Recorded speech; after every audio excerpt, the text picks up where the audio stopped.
At 0641 in the morning on a cold October day in 2025, a single Ukrainian fighter jet rose into the sky from a small hidden airstrip in eastern Ukraine.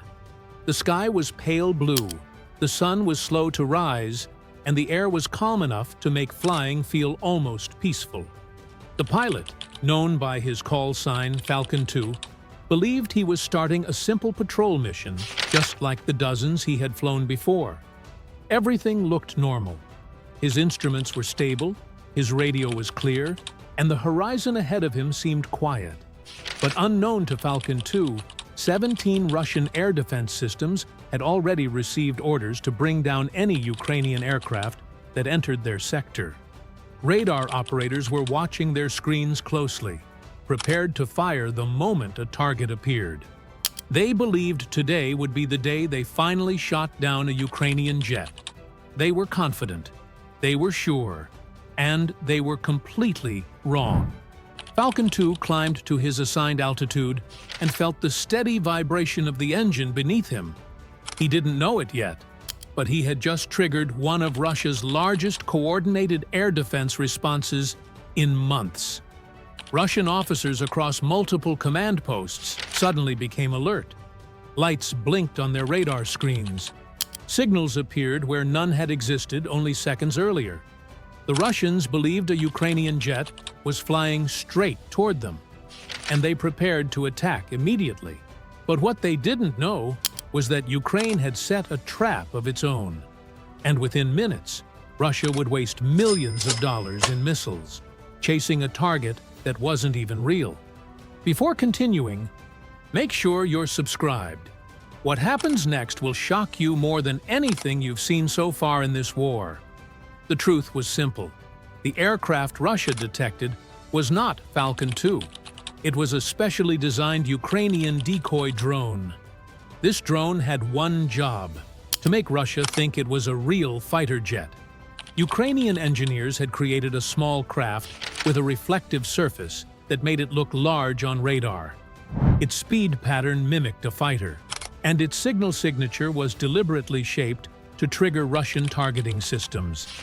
The cost of one such decoy was less than $1,500. The cost of a single Russian missile meant to shoot it down was more than $500,000.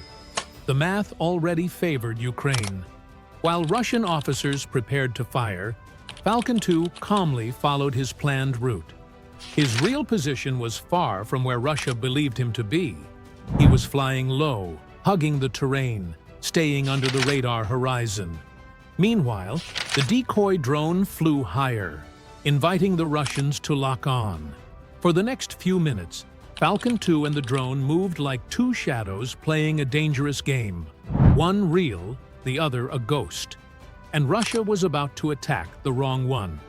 Inside a Russian Buk M2 battery, an operator saw the jet enter his targeting range. His screen displayed a large object, moving fast and steady. He locked onto it immediately. The system confirmed a valid target, and without hesitation, he pressed the launch command. A long missile shot out with a cloud of white smoke and tore through the sky. Falcon 2 heard a distant beep in his cockpit, the warning of a missile launch somewhere nearby, but according to his sensors, the missile wasn't aimed at him. It was heading straight for the decoy. The Russian operator smiled, thinking he had made the perfect shot. But 5 seconds later, his radar screen flickered. The single large signal suddenly split into two smaller signatures, then 3, then 5.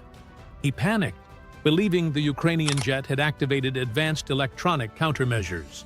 He shouted to his commander that the target was multiplying. In reality, the decoy drone had broken apart as planned, releasing small reflective pieces that created multiple false radar signals. His missile flew into this cloud of false targets and detonated in the air, hitting nothing of value. Ukraine's plan was already working perfectly. And as Russia tried to understand what they were seeing, Falcon 2 kept flying undetected underneath them. If you're enjoying this moment, hit the like button. This mission is about to become even more unbelievable. The failure of the first missile triggered panic in the Russian command network. Colonel Sokolov, the officer overseeing this sector, ordered every system under his control to activate. Long-range radar stations powered up. Search radars turned toward the sky. Panzer crews jumped into position. Russian operators thought Falcon 2 was performing impossible evasive maneuvers.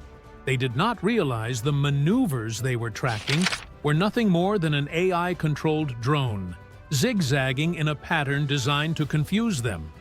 Within moments, a second missile was launched from a different battery. Then a third. Then a fourth. They were firing at ghosts, at reflections, fragments, electronic noise, and decoys. Anything that even remotely looked like a Ukrainian jet. Millions of dollars burned away in minutes. While this chaos unfolded, Falcon 2 finally approached the edge of Russian radar coverage. His instruments lit up with warnings. He could hear the electronic buzz of distant enemy tracking systems trying to find him. But so far, none of them had locked onto his real aircraft.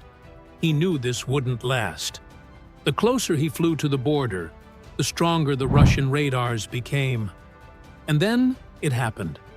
The S-300 long-range system, Russia's most powerful anti-aircraft weapon in this region, finally found his heat signature. A piercing alarm screamed in Falcon 2's cockpit. His display showed a bright red icon. Missile lock. A missile had already launched. It was coming fast. Falcon 2 had 5 seconds to choose between life and death. He couldn't simply climb. The missile would strike him instantly. He couldn't dive too steeply either. He risked losing control. He needed a perfect maneuver, something drilled into him through hundreds of hours of training. He pulled the aircraft into a sudden climb, drawing the missile upward. Then, at the last possible second, he cut power, rolled the jet, and dived downward in a tight angle. The missile followed, but with too much speed. It overshot by meters and lost its lock. The S-300 operator tried to reacquire the target, but Falcon 2 had already dropped back into low altitude and vanished again. This was the moment the mission changed. Ukraine never intended for Falcon 2 to simply survive. His real mission was to strike Russia's air defense systems after they wasted their missiles. And now, every major Russian launcher was nearly empty. It was time for Ukraine to hit back. Before we continue, make sure you're subscribed. The counterattack you're about to see is the most important part of this mission. Falcon 2 climbed again just enough to gain view of the Russian positions. His onboard targeting system mapped out the nearest air defense cluster. He selected his first target, the Buk launcher that had fired the earlier missile. With a smooth press of a button, he released a precision glide bomb. The bomb flew silently, almost invisible. It impacted the Buk's chassis with a massive burst of fire, flipping the vehicle sideways and destroying its crew instantly. Russian soldiers shouted over radios, trying to understand what was happening. But Falcon 2 was already diving again, lining up his next strike. His second bomb hit the electronic warfare truck that had been jamming Ukrainian drones for weeks. Sparks and flames burst upward as the vehicle exploded. His third bomb targeted the Panzer S-1 system that had wasted all of its missiles chasing false signals. The impact tore the radar from its mount and sent metal pieces raining across the field. In just 90 seconds, Falcon 2 wiped out 3 Russian systems worth tens of millions of dollars. Their entire air defense network in this area was collapsing. He circled once, scanned the ground, and confirmed the destruction. Then, in a calm voice, he radioed, "Target cluster neutralized, returning home," and he turned back toward Ukrainian territory. Falcon 2 had achieved more than survival. He had humiliated an entire Russian air defense sector, destroyed several high-value assets, and exposed a critical weakness in Russia's radar detection capabilities. If you're still with us, comment "big mistake" down below. This mission deserves it. By the time Russian reinforcements arrived at the destroyed sites, it was too late. Smoke rose from the burned vehicles. Craters filled the ground. Wires and metal fragments were scattered everywhere. There were no survivors at the main strike points. The investigation began immediately, with officers arguing over what went wrong. Some blamed the radar. Some blamed the decoy confusion. Some blamed the operators. The truth was simple. Russia had been outsmarted. Meanwhile, Falcon 2 returned to his base. Ground crews rushed toward his jet, checking for damage. They found none. The mission had been executed perfectly. Falcon 2 climbed down, silent but proud of what his team had achieved. This operation changed the entire air picture in this region. With so many Russian systems destroyed or empty, Ukrainian jets gained new freedom to operate. Ukrainian drones could push deeper. Artillery could strike targets that were previously protected. And Russia was forced to admit quietly, though never publicly, that their air defense network had a blind spot they didn't know existed. All of this started because Russia tried to hit a Ukrainian jet and ended up destroying themselves instead.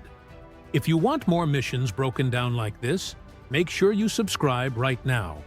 New battlefield reports are coming every day, and you won't want to miss the next one. Stay safe, and I'll see you in the next update.